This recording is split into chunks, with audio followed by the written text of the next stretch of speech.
Gomez Studio Family présente enseignement biblique.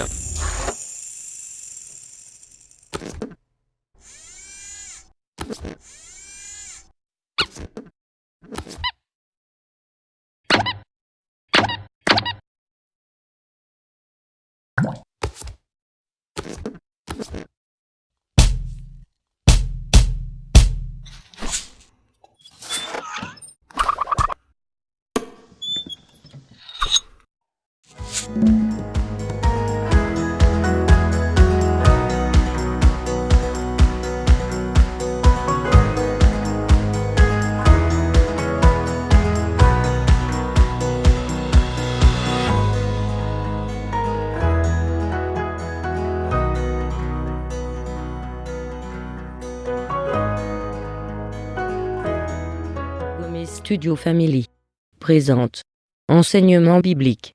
Dieu vous bénisse. Ça fait un moment qu'on est autour de l'autel des holocaustes. Et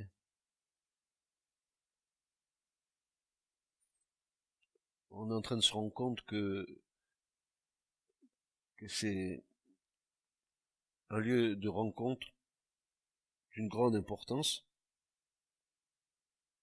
comme un point central de notre marche vers Dieu. Je crois même, et ça c'est moi qui vous le dis, je crois même que la croix est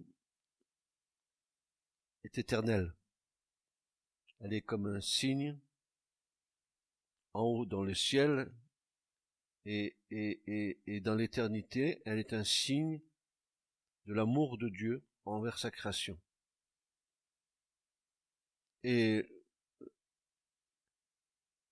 si nous regardons bien les Écritures, nous nous apercevons que l'œuvre de la croix a été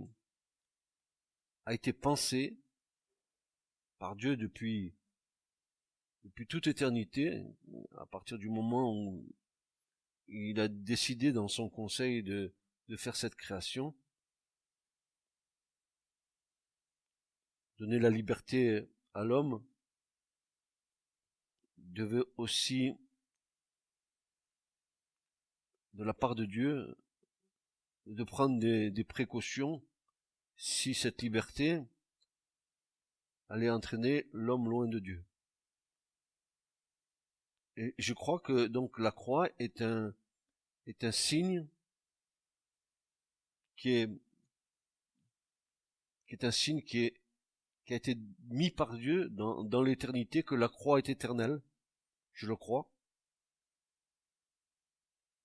Je crois que elle est marquée en haut et qu'elle voit défiler sur la terre toutes les générations et tous les hommes, toutes les femmes qui s'approchent de cette œuvre.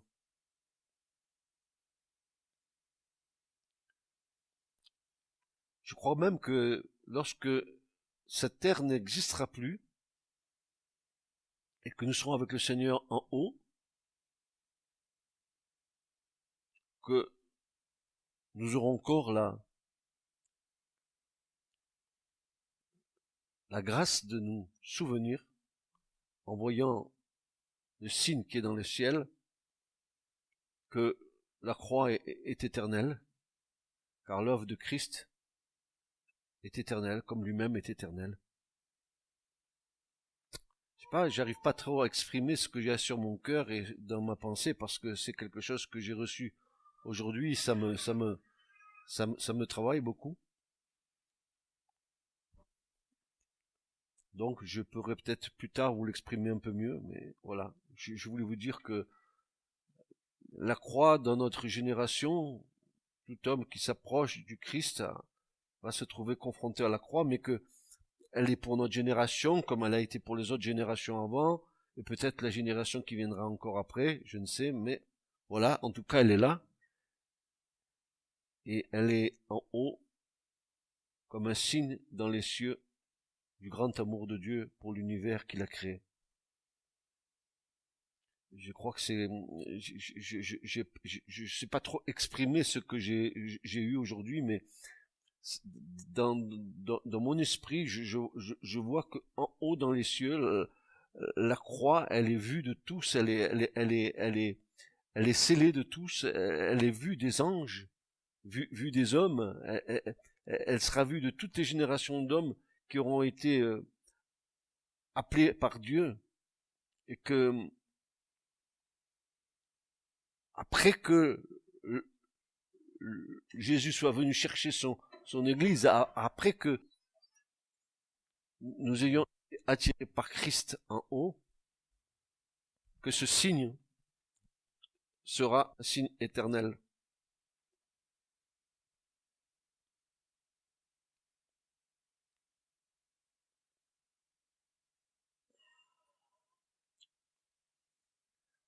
En tout cas, ça pourra, dans l'éternité, pour ceux qui auront cette grâce d'être dans le royaume de Dieu, de nous rappeler jusqu'où Christ est allé pour nous.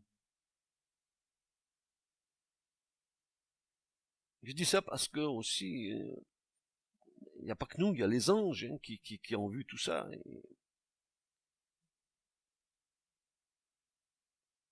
Ils se réjouissent en haut et dans le ciel chaque fois qu'il y a en bas un pécheur qui se repent. Donc la croix n'est pas simplement une incidence terrestre, mais nous avons vu que elle a aussi un impact dans le céleste, puisque Jésus a fait la paix par le sang de sa croix avec ce qui est sur la terre et ce qui est dans les cieux. Donc la croix est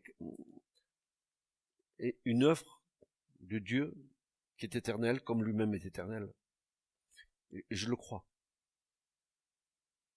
C'est moi qui le crois. Parce que j'ose même pas penser que quand Dieu a prévu cette chose, c'était déjà dans son cœur de toute éternité que la chose s'est réalisée, mais qu'elle demeurera dans l'éternité.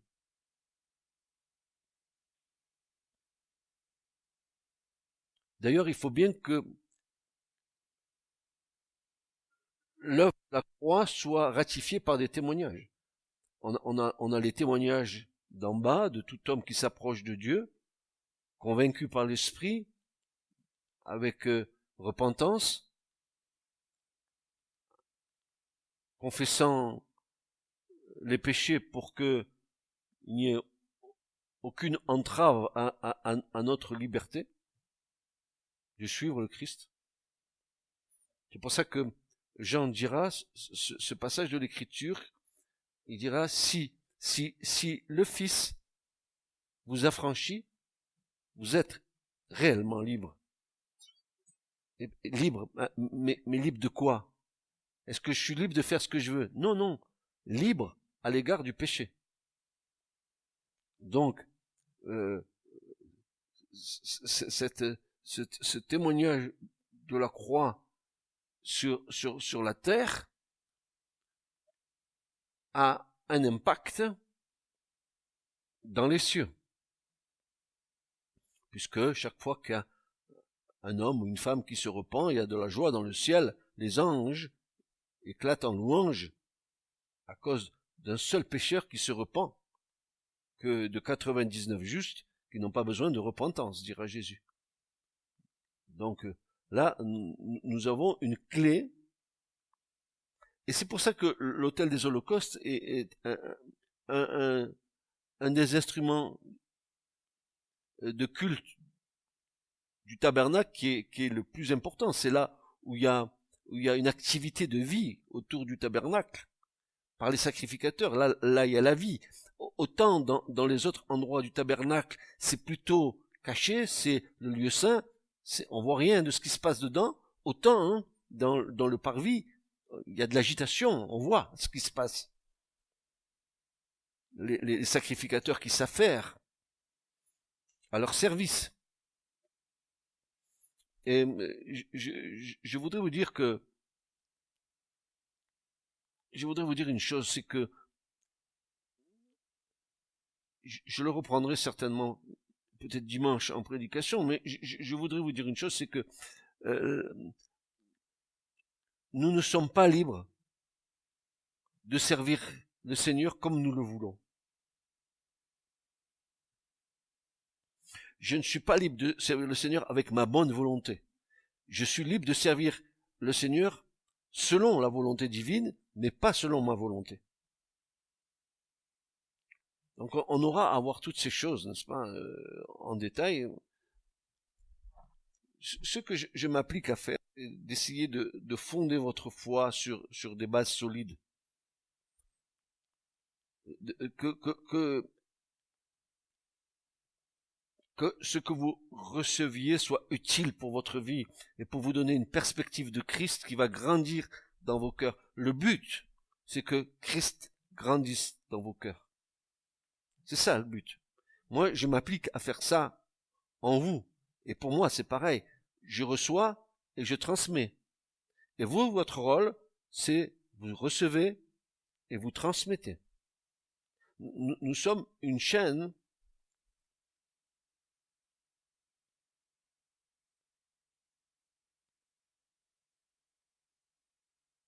Alors nous revenons à l'autel. La confession péché du pécheur étant ratifiée par le témoignage. Mais quel témoignage? Le pécheur est venu, conscient qu'il avait péché contre l'Éternel, il vient avec son animal à offrir.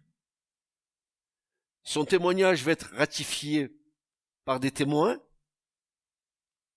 le sacrificateur qui est là, lui-même en tant que témoin, et puis l'agneau qui est là, qui va mourir à sa place. L'agneau est égorgé par le pécheur. On aurait cru que ce soit le sacrificateur qui le fasse.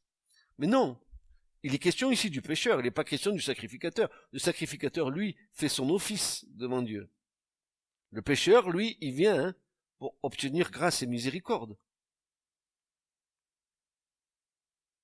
C'est pour ça que c'est le pécheur qui doit égorger l'animal.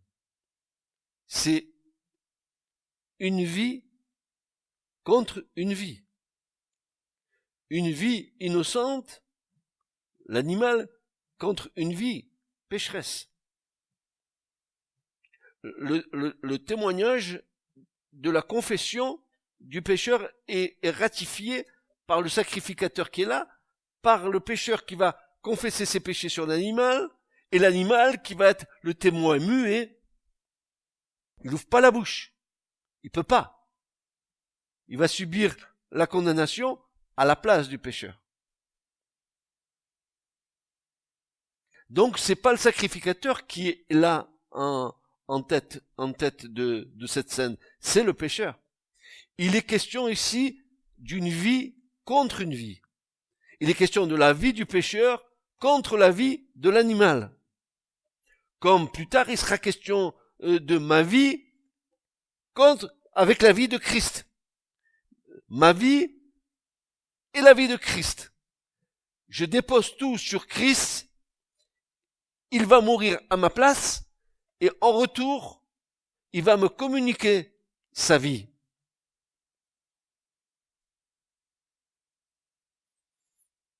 Bien sûr, l'animal, lui, ne pouvait pas être le parfait substitut. Un animal ne pouvait pas être le parfait substitut d'un homme. Il fallait que ça soit un homme pour un homme, et non pas un animal pour un homme. Mais c'était que préfiguratif de ce qui allait arriver à Golgotha avec le Christ. C'est pour ça que ces sacrifices étaient renouvelés constamment, jusqu'à ce que, au temps fixé par Dieu, le Christ apparaisse pour accomplir l'œuvre. L'œuvre, c'était, je prêche le royaume et l'évangile, j'annonce l'évangile du royaume de mon Père, et je vais accomplir l'œuvre pour laquelle j'étais envoyé. C'est-à-dire, rendez-vous pour tous les hommes à Golgotha.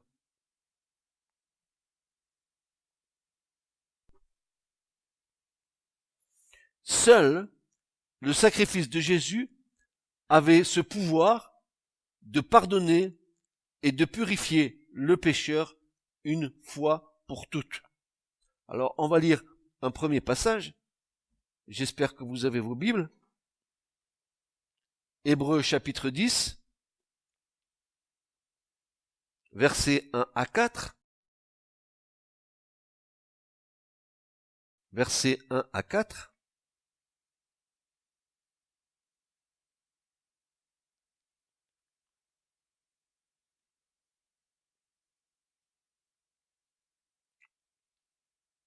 Où il nous est dit,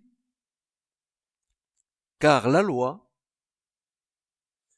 ayant l'ombre des biens à venir, non l'image même des choses, ne peut jamais, par les mêmes sacrifices que l'on offre continuellement, chaque année, rendre parfait ce qui s'approche.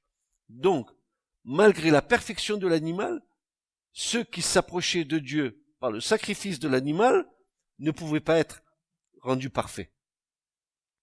Ils étaient obligés de renouveler chaque fois le sacrifice. Verset 2. Autrement, n'eussent-ils pas cessé d'être offerts, puisque ceux qui rendent le culte, étant une fois purifiés, n'auraient plus eu conscience de péché. Mais il y a dans ces sacrifices, chaque année, un acte remémoratif de péché, car il est impossible que le sang des taureaux et des boucs ôte les péchés. Donc, cette partie-là n'était que temporaire. Le péché du pécheur était mis en mémoire. Et chaque année, il fallait que le souverain sacrificateur entre dans le lieu très saint pour apporter le sang du sacrifice devant l'Éternel. Chaque année, il est obligé de faire ça, pour que Dieu pardonne le péché du peuple. Il fallait bien qu'à un moment donné, cette chose cesse. Et c'est ce que Jésus est venu faire. Désormais, par une seule offrande de Christ, par l'offrande de sa vie, qui n'est pas l'offrande ni des boucs, ni des taureaux, qui n'avait pas cette possibilité de d'ôter le péché, mais un homme, la vie d'un homme pour les hommes. Hébreux 10, versets 10 à 14, un peu plus bas, versets 10 à 14 de Hébreux 10. Regardez ce que dit l'auteur de l'Épître aux Hébreux, c'est vraiment tellement beau, tout ce qui est écrit là. C'est par cette volonté que nous avons été mis à part ou sanctifiés. Par quoi? Par l'offrande du corps de Jésus-Christ, fait une fois pour toutes. Ça veut dire qu'il n'y a plus à revenir. Ça a été fait une fois pour toutes, parce que Christ n'est pas un animal. Christ est un homme qui a donné sa vie pour les hommes. Une vie contre une vie. C'est pour ça que ceux qui s'approchent de Christ peuvent recevoir de sa part la vraie vie. Le pardon. Parce que c'est lui qui a payé le prix. C'est pas l'animal. Il est dit ici, et tout sacrificateur, verset 11, se tient debout chaque jour, faisant le service et offrant souvent les mêmes sacrifices, qui ne peuvent jamais ôter le péché. Mais celui-ci, c'est-à-dire Christ, ayant offert un seul sacrifice pour les péchés, s'est assis à perpétuité à la droite de Dieu, attendant désormais jusqu'à ce que ses ennemis soient mis pour marchepied de ses pieds. Car par une seule offrande, il a rendu parfait. Comment? À perpétuité, pour l'éternité, ceux qui sont sanctifiés, ceux qui ont été mis à part. Et l'Esprit Saint aussi en rend témoignage. Vous vous rendez compte? Pourquoi le Saint-Esprit rend témoignage? nous pouvons nous poser la question, mais pourquoi le Saint-Esprit rend témoignage? Parce que c'est le Saint-Esprit qui nous a convaincus de péché. Et que c'est le Saint-Esprit qui nous a amenés à Christ.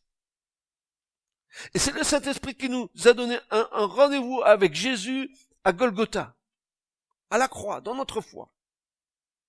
Et c'est pas par l'offrande de Jésus à la croix que vous et moi, par le moyen de la repentance et par le moyen de la foi, nous avons été mis à part, sanctifiés, purifiés, lavés par Jésus. Mais les animaux ne pouvaient pas faire ça. C'est pour ça que tous les ans, le souverain sacrificateur était obligé, les jours du Yom Kippour, le jour du grand pardon, hein, qui est encore fait en Israël aujourd'hui, parce qu'ils sont sous la loi, que le jour du grand pardon, il rentrait dans le lieu très saint avec le sang du sacrifice pour le présenter devant Dieu pour le péché du peuple. Ça veut dire que tous les péchés de tous les Israélites qui avaient été mis en mémoire pendant toute l'année étaient effacés à ce moment-là quand le grand prêtre rentrait une fois par an dans le lieu très saint avec le sang de l'animal. Donc il devait le faire tous les ans, jusqu'à ce que celui qui devait venir est venu, non pas l'animal bête, mais l'animal homme, Jésus, l'agneau de Dieu, qui ôte le péché du monde, qui est venu pour accomplir l'œuvre parfaite. Désormais, mon péché est effacé une fois pour toutes. Il n'a pas besoin d'être remis en mémoire, comme dans l'ancienne alliance. Parce que l'offrande de Jésus, parfaite. Vous comprenez cela? Je voudrais vous faire comprendre combien chacun d'entre nous a été aimé du Christ.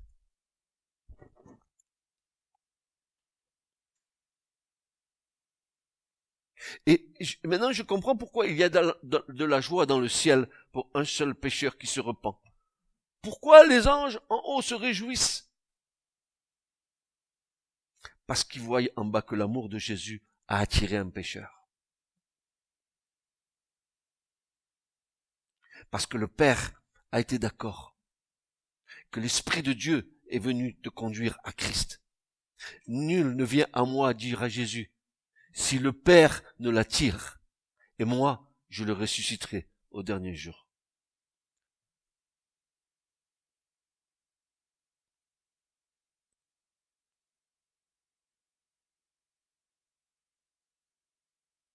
C'est pour ça que l'Esprit Saint rend témoignage.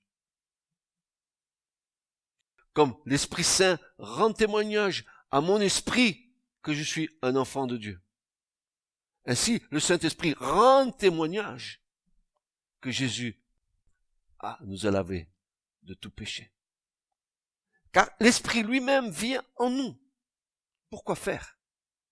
Pour purifier nos consciences de toutes les œuvres mortes, de tout ce que nous avons pu accumuler comme péché, que nous avons rentré au-dedans de nous, en nous taisant.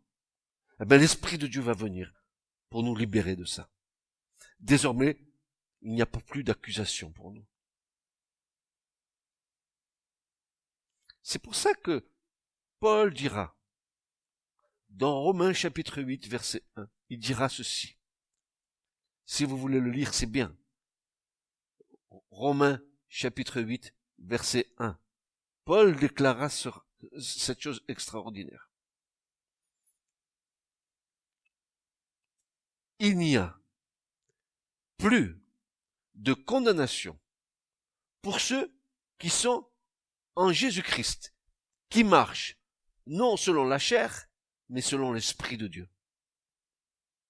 Car l'Esprit de Dieu rend témoignage à mon esprit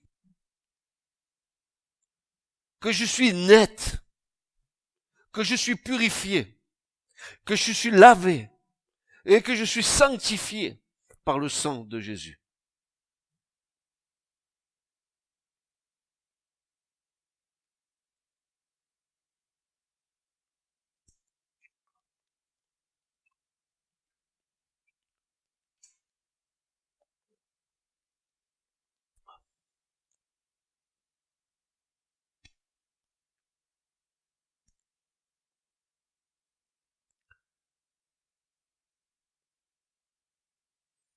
l'Esprit aussi nous en témoignage, verset 15 et verset 14, car par une seule offrande, il a rendu parfait. Parfait comment? Pour un instant, à perpétuité, pour l'éternité. Dieu nous a fait rentrer dans une perfection. Il nous a accordé la perfection de son royaume.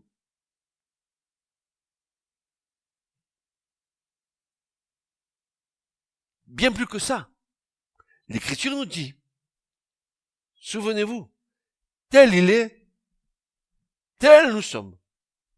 Tel il est, tel nous serons.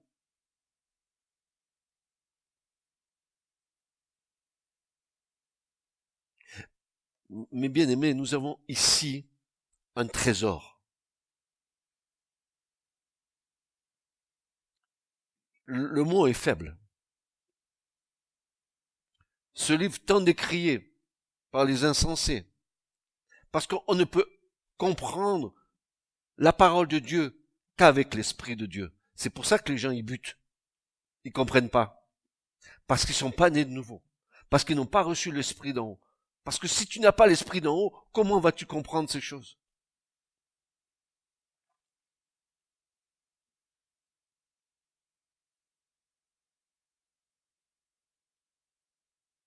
Mais celui-ci, ayant offert un seul sacrifice pour les péchés, s'est assis à perpétuité à la droite de Dieu, attendant désormais jusqu'à ce que ses ennemis soient mis pour marchepied de ses pieds. Bientôt ça arrive, ça. Bientôt ça arrive. Jésus revient là bientôt. Bientôt les ennemis du Seigneur vont être sous ses pieds. C'est pour ça que l'auteur de l'Épître aux Hébreux va dire ceci dans le chapitre 2. Même si nous ne le voyons pas couronné d'honneur et de gloire, mais il règne. Bientôt ça va arriver. L'animal est donc égorgé par le pécheur. Et le sacrificateur, qu'est-ce qu'il fait, lui? Moi, je viens, j'égorge. Le sacrificateur, il est là, il prend une écuelle d'airain, il recueille le sang. Il prend ce sang que l'animal verse, n'est-ce pas? Et il va faire aspersion de ce sang. Le sacrificateur va prendre le sang, il va faire aspersion de ce sang, il va aller sur l'autel, il va asperger des 4 cornes de l'autel avec ce sang, et le reste du sang, il le verse au pied de l'autel. C'est d'une symbolique tellement puissante et forte. Mais seul l'Esprit de Dieu peut nous faire comprendre ce qui se passe là. Imaginez que c'était que l'ombre des choses qui devaient venir. Mais en quoi ça nous interpelle aujourd'hui, ces choses qui ont été faites des siècles et des siècles en arrière, que les Juifs ont fait fidèlement sans en comprendre le sens? C'était que l'ombre des choses qui devaient venir. Car la réalité, ce n'était pas ce qu'ils faisaient, c'était Christ qui allait venir.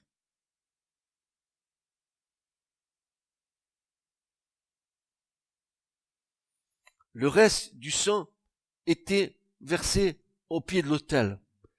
Il faut que le sang soit versé.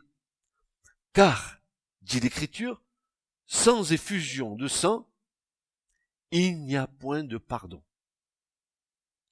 Pour qu'il y ait pardon dans ta vie, il faut que tu aies été mis au bénéfice de l'effusion du sang de Jésus à Golgotha. Hébreux 9, verset 22.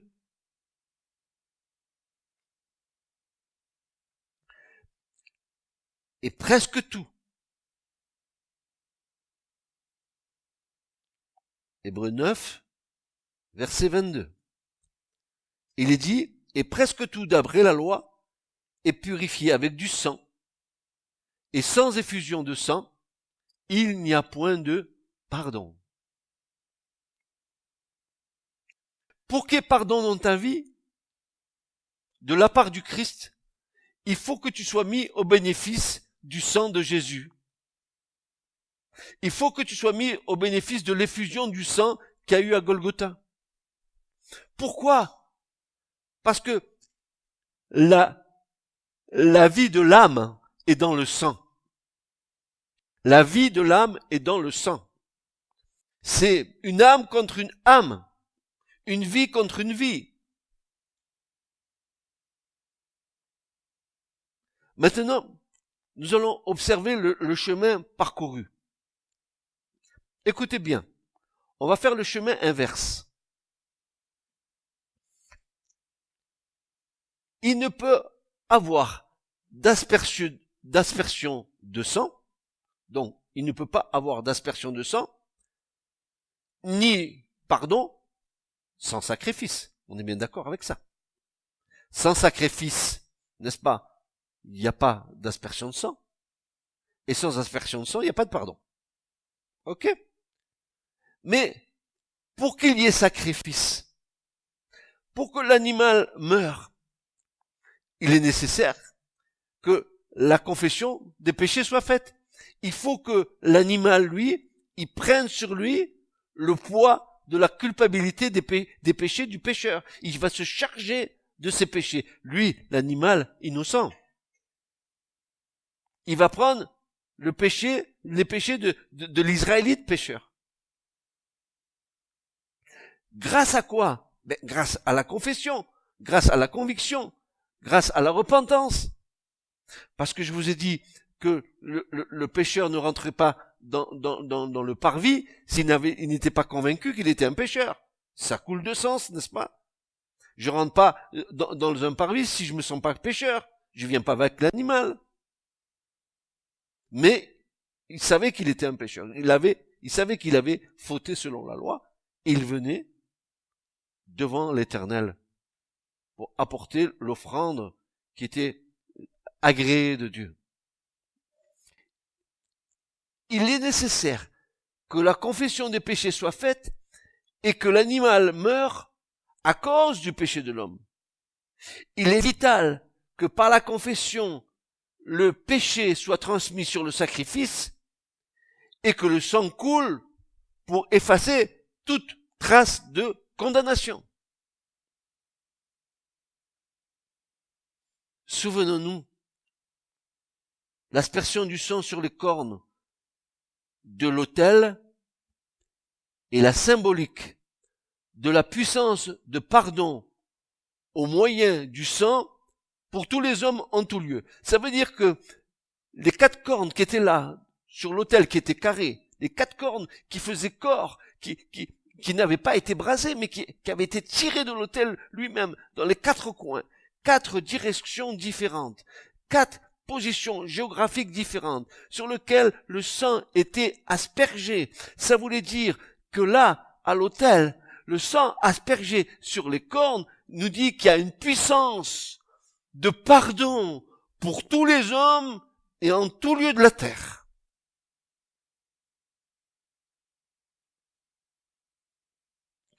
Mais pour qu'il y ait pardon, il faut qu'il y ait effusion de sang.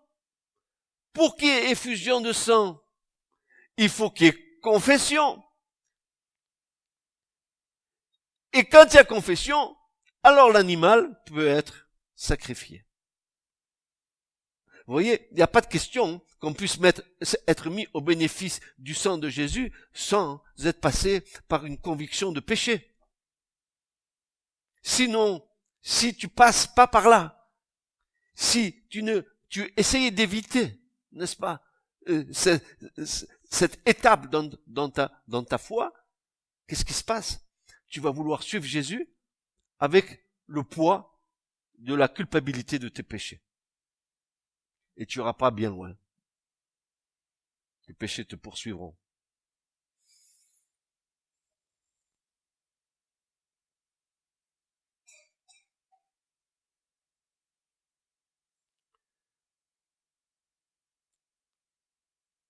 Il ne peut avoir d'aspersion de sang ni de pardon sans sacrifice.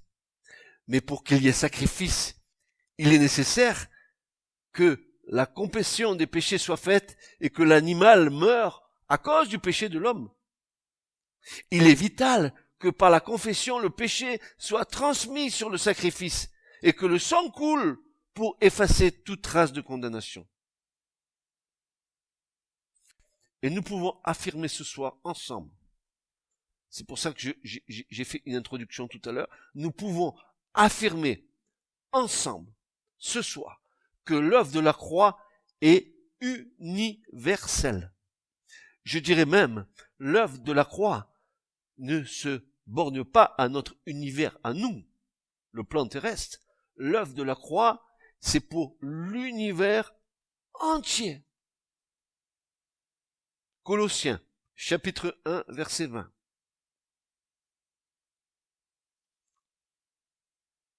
Vous savez que je suis heureux de donner cet enseignement. Je suis heureux de poser des fondements solides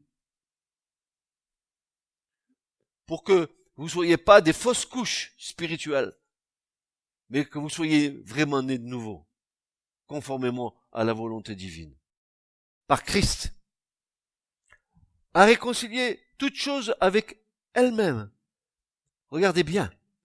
Ayant fait la paix par le sang de sa croix, par lui, par Christ, soit les choses qui sont sur la terre, soit les choses qui sont dans les cieux.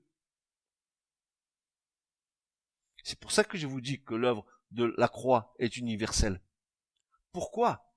Parce qu'il fallait aussi que dans le ciel les choses soient purifiées.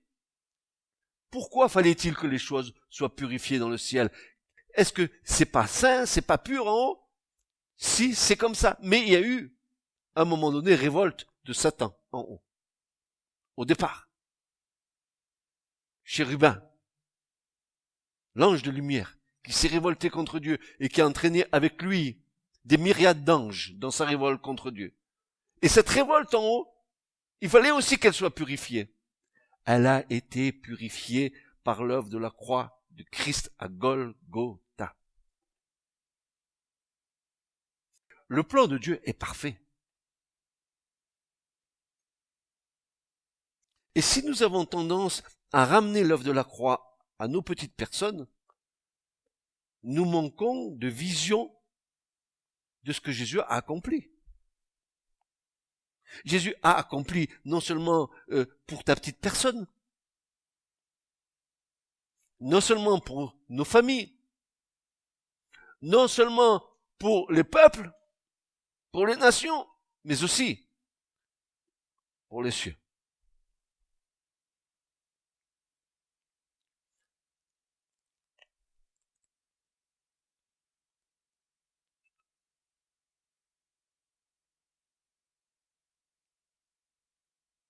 Il faut que nous nous rendions compte et que nous prenions conscience du oui de Jésus.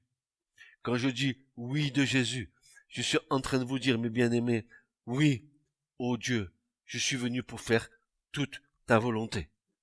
Tu as voulu ni offrande, ni holocauste, et tu m'as formé un corps, et j'ai dit, me voici, envoie-moi.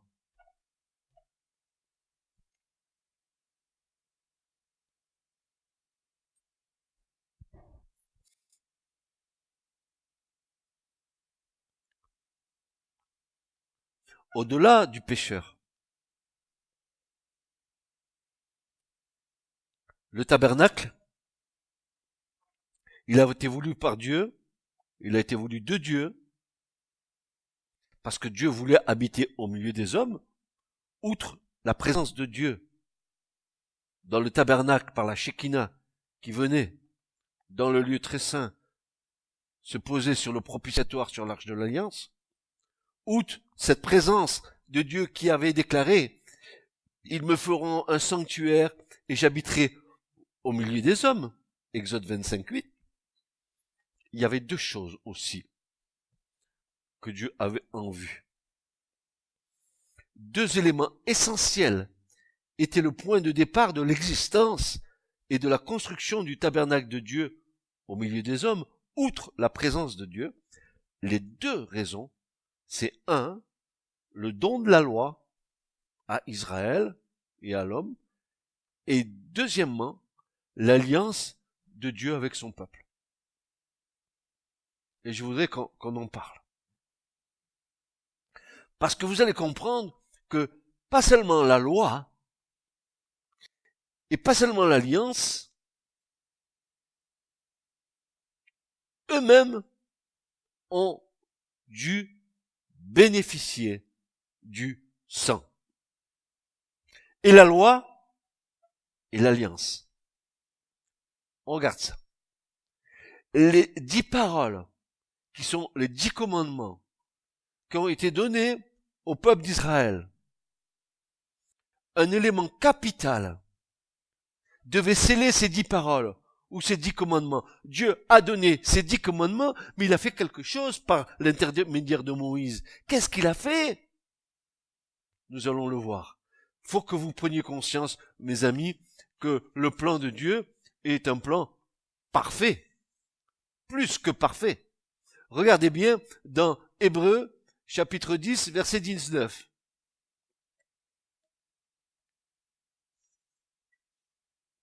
Il est dit ceci. Verset 19. Ayant donc, frères, une pleine liberté pour entrer dans les lieux saints par le sang de Jésus. Écoute-moi bien, Église. Tu ne peux te présenter devant Dieu, devant le Père, que sous la couverture et sous l'aspersion du sang de Jésus. Et tu seras agréé de Dieu. Parce que Dieu verra sur ta vie l'aspersion du sang de son Fils, il te sera favorable. Exode 24, versets 6 à 8. Regardez bien. Exode 24, versets 6 à 8.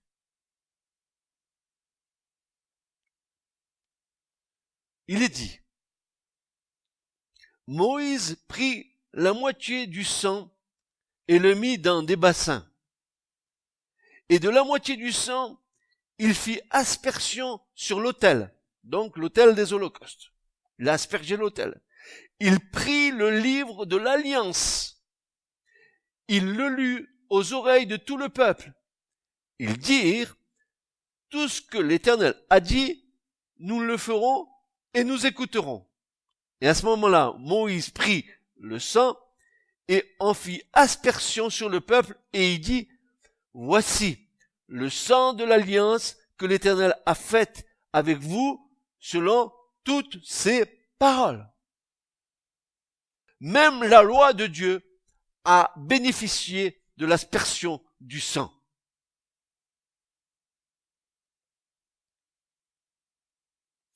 Il était donc nécessaire que ce sang soit à la base du sceau du don de la loi qui se trouvait dans l'arche de l'alliance, et que l'alliance elle-même soit scellée par ce même sang.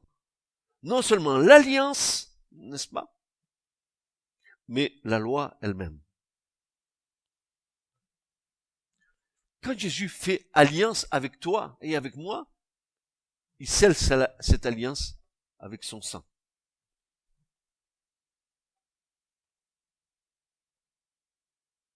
Quand Jésus nous demande d'obéir aux commandements de Dieu, c'est qu'il a scellé ses commandements avec son sang.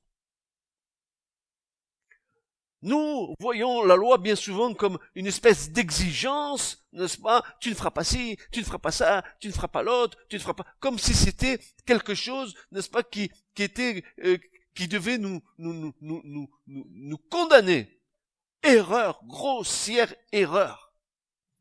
Les 10 commandements de Dieu, c'est la plus grande manifestation de l'amour de Dieu à notre égard, car il a scellé cela avec le sang de son Fils.